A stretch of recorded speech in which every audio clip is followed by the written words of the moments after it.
जब इंद्रियां बस में हो जाती है तब मनुष्य का शरीर स्वस्थ, मन मस्त और जीवन चुस्त दुरुस्त होने लग जाता है। वश्येन्द्रियम जितात्मानम धृतदंडम विकारिषु पारिच्छिकारिणम अत्यंत धीरम श्री निर्सेवते। विदुर जी कहते हैं कि जिसकी इंद्रियां वश में हैं और जिसका मन नियंत्रण में है, जो गलती करने वालों को उचित दंड भी देता है। गलती करने वालों को दंड देना बहुत कठिन है, क्योंकि वे उदंड भी होते हैं। यदि वे उदंड न हो तो गलती नहीं करेंगे, और उदंड को दंड, क्योंकि फिर वो तुमसे भिड़ भी सकता है।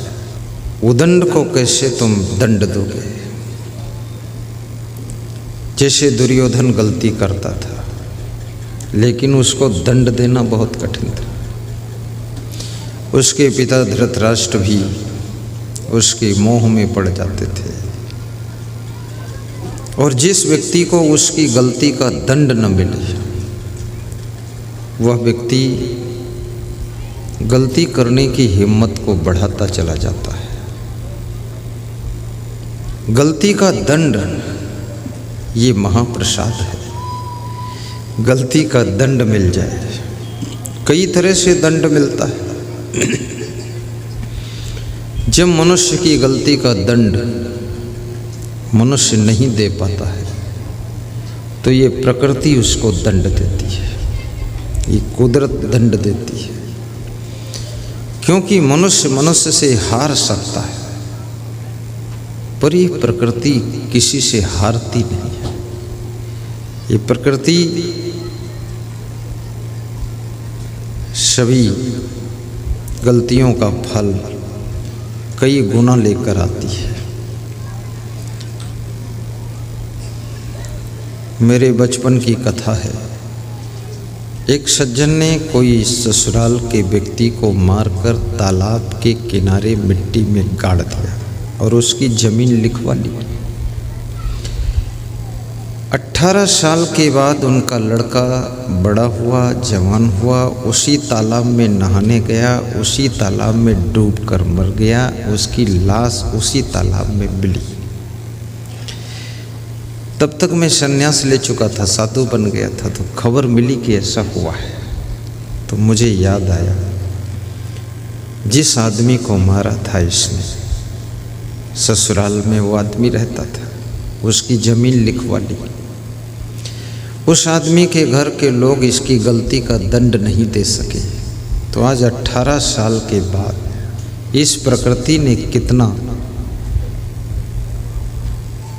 कठिन दंड दिया है। 18 साल की उम्र का लड़का उसी तालाब में डूबकर मरा है जिस तालाब में इसने उस आदमी को डुबा कर मारा था। इसलिए कहते हैं दगा किसी का सगा नहीं है, ना मानो तो कर देखो। और दगा किया है जिन लोगों ने, उनके जाकर घर देखो। अगर विश्वास नहीं है तो जिन्होंने दगा किया है उनके घर में जाकर देख लो।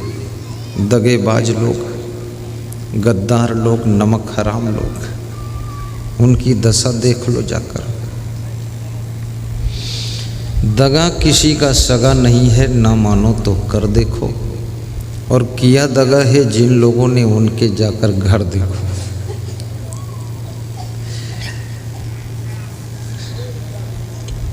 कपट का फल भी बहुत अच्छा नहीं है। थोड़ी देर लगता है कि हम बड़े खिलाड़ी हैं, खिलाड़ी उलाड़ी नहीं हो। मनुष्य के साथ तुम कपट कर सकते हो, और मनुष्य तुम्हारे कपट का फल भी नहीं दे सकता है, लेकिन ये प्रकृति ऐसा फल देती है। तुम्हारा कपट फिर प्रकृति तुमको कस के डपट देती है, पूरा धराशायी हो जाते हो।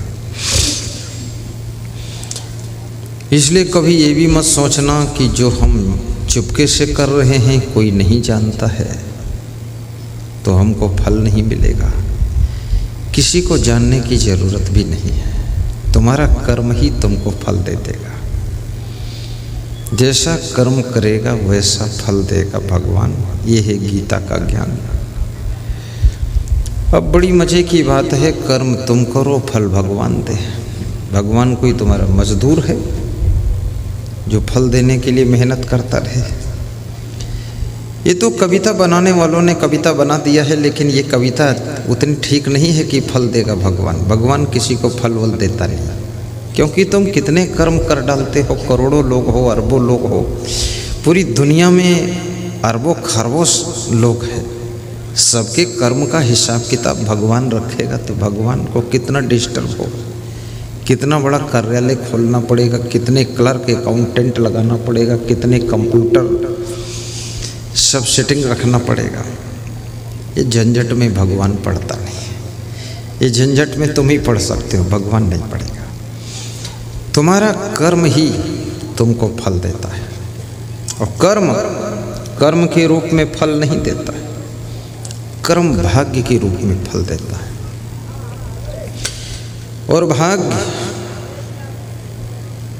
थोड़ा सा देर लगती है आने में, टाइम लग जाता है।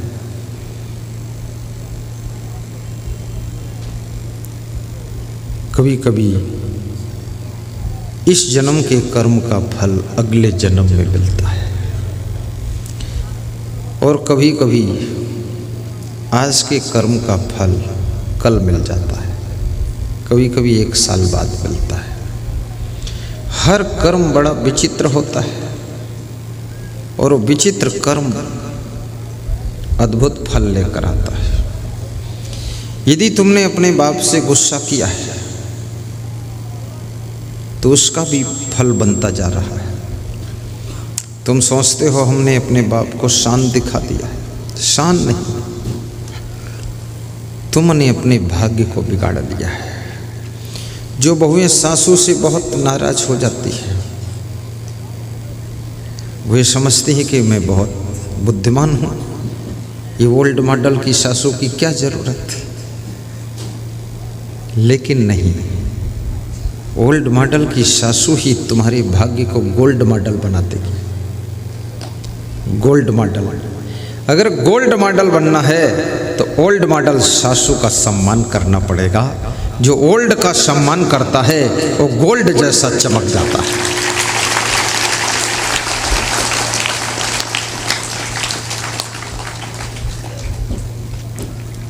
इसलिए वर्तमान में जितनी सासुएं हैं वे सब बहुत कमज़ोर हो गई है, क्योंकि बहुएं जो है कनक भूधराकार शरीरा, समर भयंकर अति बलबीरा।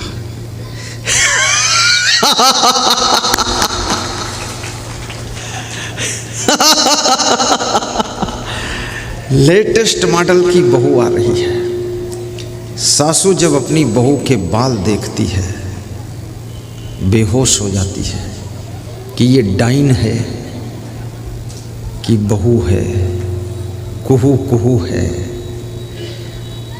और जब उसके कपड़े पहनने का ढंग देखती है कि उसकी साड़ी सब फर्श पर लपेटती हुई चलती है, साड़ी की एक पूंछ पीछे लटक रही है, बाल ऐसे हैं जैसे टोनही औरत जा रही है। टोनही औरत जैसे बाल, उसको कहते हैं आजकल का लेटेस्ट फैशन है। अरे लेटेस्ट फैशन है पर ओल्ड ढंग की तो टोनही है।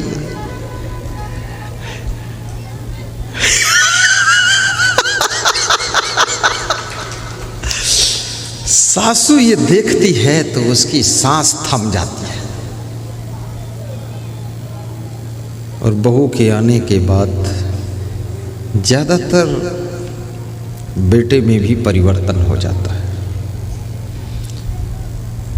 99% बेटे बदल जाते हैं, क्योंकि बहू मायके से ऐसी संजीवनी बूटी लाकर सुंघाती है अपने दूल्हे राजा को, फिर बिल्कुल बेहोश रहते हैं 50 साल तक।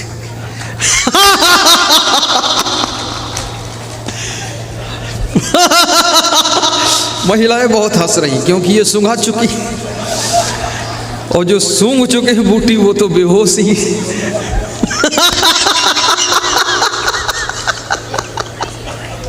बहुत हालत खराब है।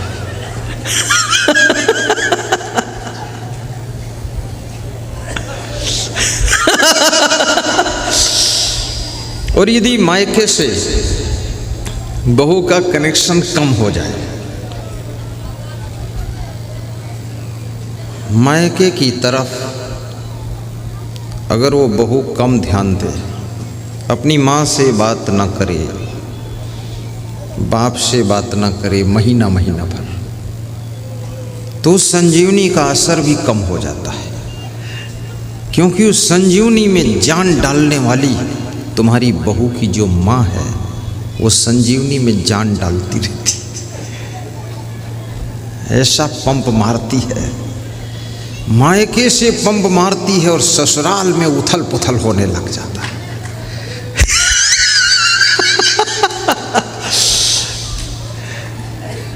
लोगों की दिल की गहराइयों में बात छू रही है।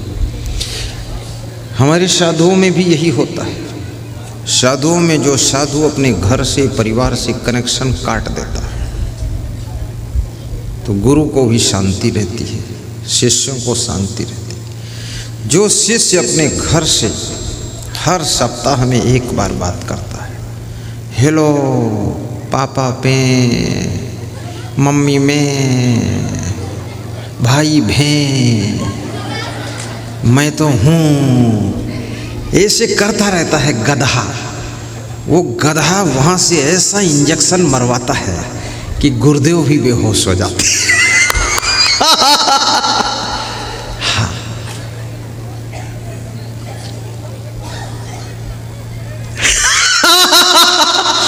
इसलिए साधु को अपने घर से कनेक्शन नहीं रखना चाहिए, वहाँ से रिएक्शन होता है, इन्फेक्शन होता है। और बहुओं को अपने मायके से ज़्यादा कनेक्शन नहीं रखना चाहिए, बस केवल राम राम फिर करो अपना काम। और मायके से किसी बहू का काम आज तक चला नहीं है। जब काम चलेगा तो ससुराल ही चलेगा। ससुराल कहने को ससुराल है, ससुराल तो तुम्हारा असली घर है, और उसी में एक दिन तुम्हारा कब्जा होगा और वहाँ की तुम मालकिन बनो।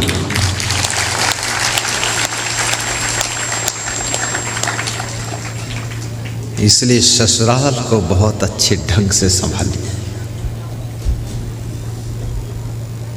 क्योंकि मायके में शासन बदल चुका है।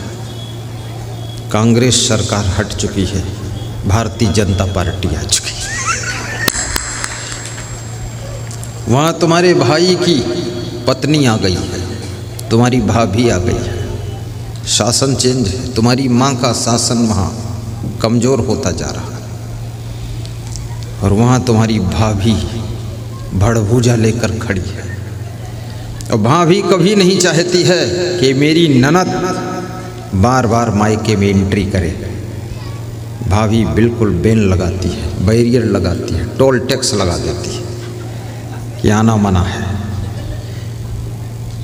क्योंकि ननद भी उसका नाम है, जिसके साथ से कोई नहीं आनंद है वही न नद है, नहीं आनंद है। इसलिए ससुराल से बहुत प्रेम रखना चाहिए। साधु बनो तो गुरु से बहुत प्रेम रखना चाहिए, क्योंकि घर तो त्याग कर दिया है और गुरु को ठीक से पकड़ नहीं पाए, तो बीच में कहाँ लटकोगे लटकू राम बताओ। त्रिशंकु की तरह कहाँ लटकोगे। बंदर भी एक डाल से जब कूदता है तो दूसरी डाल पक्के रूप से तय कर लेता है, ये डाल मिल जाएगी, तभी इस डाल को छोड़ता है, उस डाल पर जाता है। तुम बंदर से भी गए गुजरे हो, घर की डाल को छोड़ दिया और गुरु की डाल मजबूती से पकड़ नहीं पा रहे हो। मायके की डाल छूट गई और ससुराल की डाल पकड़ में नहीं आ रही है, तो तुम कहाँ भटकना चाहती, ये तो बता दो मुझे। इसलिए वह बहु बुद्धिमान है जो ससुराल में जा कर के सासू को प्रेम करती है, सासू को धन्यवाद देती है, और सासू के मुख की तरफ देखती है और मन में सोचती है, मुस्कुराती है, सासू एक दिन तू भी मेरे जैसे बहू बनकर आई थी, आज तेरी ये हालत हो गई और मैं भी बहू बनकर आई हूँ। 70 साल बाद मेरी यही हालत होने वाली है और तेरी शकल 70 साल बाद मेरे ऊपर आने वाली है। बहुओं सासों का अपमान मत करो, क्योंकि थोड़े दिन बाद तुम भी माँ बनोगी और फिर बहुत शीघ्र तुम सासू बन जाओगी और सासू बन करके फिर दादी माँ हो जाओगी और दादी माँ जब बनोगी तो ओल्ड मॉडल हो जाओगी। चाहे जितना न्यू मॉडल हो, गाड़ियों में मैं देखता हूँ हर साल मॉडल बदलता है, कुछ न कुछ कंपनी वाले लाइट बदल देते हैं, लुक बदल देते हैं, कुछ बनावट बदल देते हैं, कुछ दिखावट जमावट बदल देते हैं। हर वर्ष मॉडल बदलता है।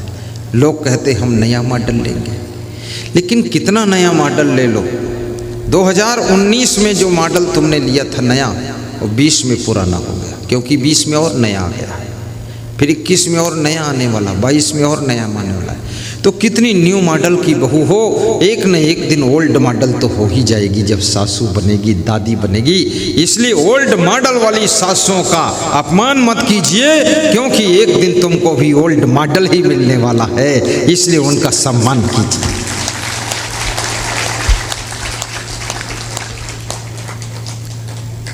अपने बूढ़े माँ बाप का भी सम्मान रखो और माँ बाप को भी बहुत विवेक करना चाहिए। ज़्यादा विवाह भी मत करो, बेविचार तो बिल्कुल मत करो। भोग विलास में कुछ है नहीं, सिर्फ केवल मन की चंचलता है। राजा भर्तृहरि ने कहा है कि भोगा न भोक्ता वै वे भोक्ता। भोगों को मैंने नहीं भोगा है, बल्कि भोगों ने हमको भोगा है। गांधी जी ने कहा है शराब तुम नहीं पीते हो, शराब तुमको पीती है। शराब आज भी जिंदा है, लेकिन पीने वाले मर चुके हैं। शराबियों ने शराब नहीं पिया है, बल्कि शराब ने शराबियों को पिया है। शराबी मर गए, शराब नहीं मरी है। इसका मतलब शराबी ने शराब को नहीं पिया, बल्कि शराब ने शराबी को पी लिया है। जुआ खेल करके तुम सुखी नहीं हो सकते हो। युधिष्ठिर ने कहा है जुआ खेलने से बुद्धि भ्रष्ट होती है और भ्रष्ट बुद्धि का डिसीजन बड़ा कष्ट देता है। इसलिए युधिष्ठिर की दशा, द्रौपदी की दुर्दशा, पांडवों का अपमान, इनकी कहानी को याद करके जुआ खेलने की हिम्मत मत जुटाना। 56 करोड़ यादव शराब पीकर, शराब के नशे में आपस में मार पीट करके यमुना नदी में डूबकर मर गए थे। 56 करोड़ यादव हमें संदेश देते हैं कि कभी भी शराब नहीं पीना चाहिए। शराब पीकर कोई बलवान बन नहीं सकता, जुआ खेल कर कोई धनवान बन नहीं सकता, बिना पढ़े लिखे कोई विद्वान बन नहीं सकता, और सत्य नियम है जगत का, बिना गुरु कृपा के कोई महान बन नहीं सकता, महान बन नहीं सकता। गुरु की कृपा की जरूरत है। समय को भी बर्बाद मत कीजिए। सत्संग ध्यान लगाकर सुनिए, एक एक शब्द इसका याद भी कीजिए। थोड़ा जिंदगी को हंसती हुई जिंदगी, खिलखिलाती हुई जिंदगी, मुस्कराती हुई जिंदगी बनाने का प्रयास कीजिए। इस दुनिया में ज़्यादा दुखी मत होइए, क्योंकि दुखी होने का कोई उपाय नहीं। उठा लो बच्चा गिर गया, देखो कोई बात नहीं बेटा, चोट तो नहीं लगी, बैठो थोड़ा रेस्ट कर लो कुर्सी पर बैठ के। देखो ध्यान रखना है, ये प्लास्टिक कुर्सियाँ ये बहुत खतरनाक होती है। चलो छोड़ो झंझट कुर्सियों का, लुढ़क जाती है। प्लास्टिक कुर्सी पर तुम आराम से निश्चिंत कभी नहीं बैठ सकते, क्योंकि प्लास्टिक कुर्सी तुमको नहीं संभालती, बल्कि तुम कुर्सी को संभाले रहते हो। और जिस समय तुम निश्चिंत हो जाओगे, कुर्सी सहित तुम गिर जाओगे और ऐसा फंसोगे, टांगम टांग फंसेगी, दूसरे निकालेगा तभी निकल पाएगी। मैंने कई लोगों को देखा गिरी हुई। ये जो नीचे बैठे हैं, अब गिरने की कोई उम्मीद नहीं, ये बिल्कुल निश्चिंत है, फ्री है। ये गिर कर कुछ होने वाला नहीं, क्योंकि पहले से ही गिर चुके हैं ज़मीन में। और ज़मीन से नीचे गिर के कहाँ जाएंगे। पर ये जो कुर्सी पर बैठे हैं ऐसा लगता है ये सुखी हैं, सुखी नहीं, ये बहुत दुखी है, क्योंकि हर समय टेंशन में है कुर्सी लुढ़क न जाए। इसलिए एक दूसरे के पड़ोस में डाल कर बैठे हैं कि अगर लुढ़के भी तो तू संभाल। तो पड़ोसी बोलता है मेरे साइड में तो कोई नहीं, कौन संभालेगा। बोले तू पहले गिर फिर मैं तेरे ऊपर गिरूँ।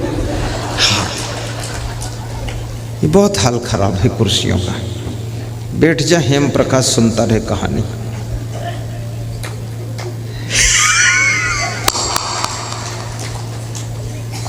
मेरी जो व्यास गादी है ये भयंकर व्यास गादी है। ये व्यास गादी थोड़े है, ये तो हाथी गादी है। इस तरह गादी तुमने देखा ही नहीं होगा। 6 फीट चौड़ी और 6 फीट लंबी, पूरा डबल बेड लगा दिया हमने। अगर लुढ़क भी जाऊं तो इसी पर रहूँगा, पर मेरे लुढ़कने का चांस नहीं है, क्योंकि सब तरफ व्यवस्थित काम किया गया। होश में रहोगे तो लुढ़कोगे भी नहीं।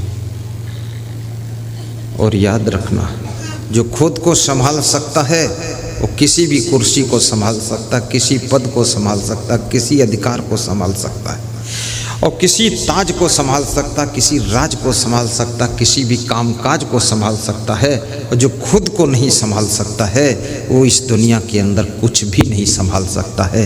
इसलिए पहले अपने आप को संभाल लो, फिर तुम्हारे अंदर सबको संभालने की शक्ति पैदा हो जाए।